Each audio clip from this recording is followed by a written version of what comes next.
হস্তশিল্প বা সুতাই কেবল নয়, পাট দিয়ে পলিথিন বা পাটের পাতা দিয়ে চায়ের মতো পণ্য নিয়ে এসেছে বাংলাদেশ। বিশ্বব্যাপী পরিবেশ বান্ধব তন্তু ব্যবহারের প্রবণতা বাড়ার সুযোগে বাংলার সোনালী আঁশ ফিরে পেতে চলেছে হারানো গৌরব। সময় এখন সবটুকু সম্ভাবনা ব্যবহারের। ফেরদৌস রহমানের রিপোর্ট।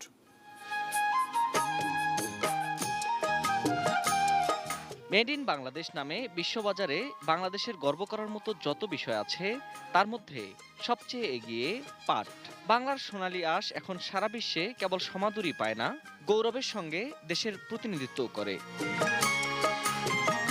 ২০০২ সালে আদমজী জুট মিল বন্ধ ঘোষণার মধ্য দিয়ে অন্ধকারে প্রবেশ করেছিল বাংলাদেশের পাট খাত।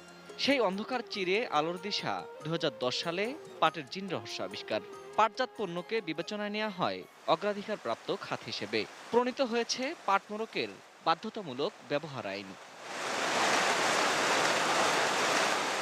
গত ১০ বছরে পাটের পথ চলায় পরিবর্তন এসেছে অনেক।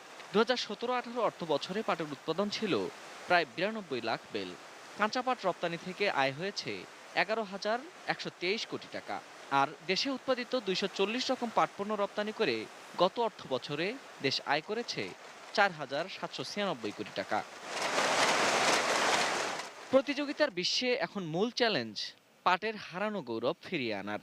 সেই চ্যালেঞ্জ জয়ের প্রথম পদক্ষেপ পাটের পলিথিন সোনালী ব্যাগের বাণিজ্যিক উৎপাদন। এই যে পলিথিনটা যে আমরা ব্যাক করতেছি, এটা মার্কেটে কতটুকু ভায়াবল হবে, প্রাইসটা কতটুকু হবে, সেটা আমরা নিজেরা উদ্যোক্তা নিয়ে আমরা করছি। পলিথিন যদি অ্যাকচুয়ালি আমরা সাকসেসফুল হয়ে যায়, শুধু আমাদের দেশে কারণ সারা পৃথিবী নেবে, এটা সারা পৃথিবী এই পলিথিন ব্যাগটা নেবে, যেহেতু বায়োডিগ্রেডেবল। দেশের পাট শিল্পকে আধুনিক ধারায় ফিরিয়ে আনার কাজও চলছে এখন। নিছক কাঁচামাল হিসেবে নয়, পণ্য হিসেবে পাট রপ্তানিকে গুরুত্ব দিচ্ছে বাংলাদেশ। প্লাস্টিকে বর্জন করা আরম্ভ করেছে, সারা পৃথিবী থেকে চারিদিক থেকে এখন শুরু হয়েছে। এখন এই কয়েক বছর মাত্র আমাদের পাটের বাজারটা আস্তে আস্তে আগে বাড়ছে। আগে বাড়ার কারণে আমরা এতদিন আমরা চিন্তা করি যে আমরা যদি বিএমআরই করি কিছু করি, কিন্তু পাটের বাজার যদি না থাকে, বিএমআরই করে এত টাকা খরচ করে আমরা এই মাল বেচবো কোথায়?